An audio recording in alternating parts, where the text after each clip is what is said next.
నమస్కారం. నేటి విద్యా ఉద్యోగ సమాచారానికి స్వాగతం, సుస్వాగతం. వివిధ మెయిన్ పేపర్లో వచ్చినటువంటి అన్ని న్యూస్ కూడా తెలుసుకోవడానికి ప్రయత్నం అయితే చేద్దాం.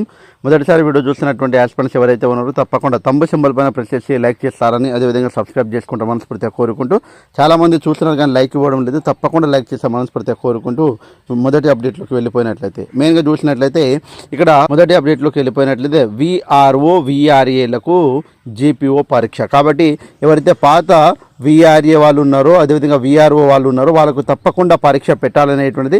ఎందుకంటే ఈ రోజుతోటి అంటే శనివారం తోటి అప్లై చేసుకోవడానికి డేట్ అనేటువంటిది చివరి తేదీ. కాబట్టి తప్పకుండా ఇప్పుడున్నటువంటి సిచ్యువేషన్ ప్రకారము వాళ్ళందరికీ పరీక్ష అనేటువంటిది పెట్టడానికి ప్రభుత్వము సానుకూలంగా ఉంది.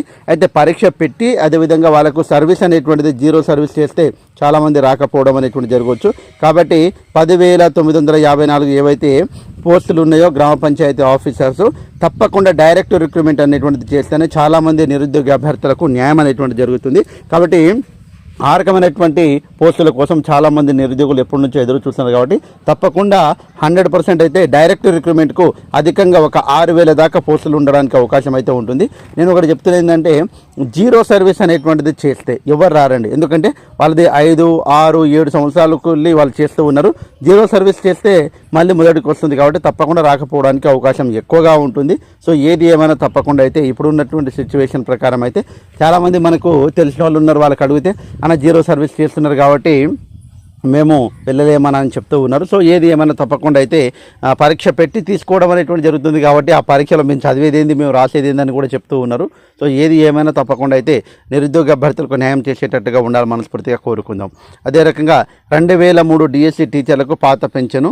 సరే 2003 డిఎస్సి గురించి మాట్లాడుతున్నారు కానీ మొన్న శ్రీపాల్ రెడ్డి సార్ గారు వచ్చినప్పుడు నేను కూడా అడిగాను, ఏమని సార్ కొత్త డిఎస్సిలో తప్పకుండా పోస్టులు అధికంగా ఉండేటట్టు చూడండి సార్, మూతబడినటువంటి స్కూలు తెరిపించడానికి ప్రయత్నం చేయండి సార్ అనేటువంటిది కూడా అడగడం అనేటువంటి జరిగింది. సో ఏది ఏమైనా తప్పకుండా అయితే ఎప్పుడైనా సరే ఇట్లా ఎమ్మెల్సీ వాళ్ళు వచ్చినప్పుడు మనం టీచర్ యాజ్ ఏ టీచర్గా తప్పకుండా మనం కూడా అడగాల్సినటువంటి అవసరం ఉంది. ప్రభుత్వ బడులను కాపాడుకోవడంలో మన పాత్ర ఉండాలి. కాబట్టి తప్పకుండా అయితే సార్ వాళ్ళు వచ్చినప్పుడు తప్పకుండా చేద్దాం తమ్ముడు అనేటువంటి విషయం అయితే వారు చెప్తూ ఉన్నారు. సో ఏది ఏమైనా మనమైతే అడగడం అనేటువంటిది మన వంతు.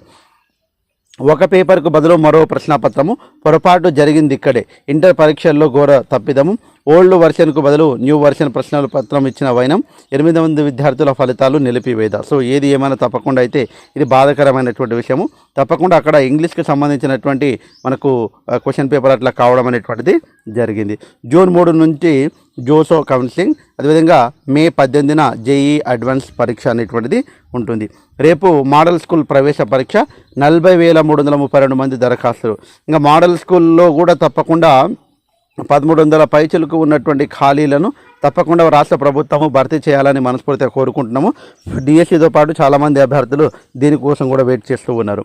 తెలుగు స్థానంలో సంస్కృతంపై ఇంటర్ బోర్డు యూటర్ను, సాహిత్యవేత్తల విమర్శలతో వెనక్కి తగ్గిన బోర్డు, తెలుగు పట్ల అపార గౌరవం అభిమానం, 10 సంస్కృత పోస్టుల భర్తీ కోసమే వివరాలు అడిగాము, సంస్కృతాన్ని ప్రోత్సహించే ఉద్దేశం లేదు, ఆర్జేడీ, తప్పుడు సమాచారంతో జయప్రదాబాయి ప్రకటన. కాబట్టి తప్పకుండా ఇప్పుడున్నటువంటి సిచ్యువేషన్ ప్రకారం తెలుగును మనం తప్పకుండా బతికించుకోవాల్సినటువంటి అవసరం అయితే ఉంది. సో ఏది ఏమైనా తప్పకుండా ఎప్పటికప్పుడు అప్డేట్స్ కోసము ఈరోజు కొద్దిగా నేను హైదరాబాద్ వెళ్తున్నాను కాబట్టి ఈరోజు క్లాస్ చేయలేకపోవచ్చు. ఒకవేళ చేసినా కానీ ఒక 4 గంటల తర్వాత మీకు తప్పకుండా క్లాస్ అయితే చెప్పడానికి ప్రయత్నం అయితే చేస్తాను. DSC previous bits. సో మీకు ఏ టాపిక్ నుంచి కావాలనేటువంటిది ఇంగ్లీష్ అనేటువంటిది తప్పకుండా కామెంట్ చేయండి.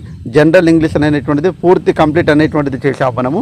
ఇంకా మీకు ఇంపార్టెంట్ టాపిక్స్ ఏమైనా ఎక్స్ప్లెయిన్ చేయమంటే తప్పకుండా చేయడానికి ప్రయత్నం అయితే చేస్తాను. Thanks for watching. All the best. Bye. Shri.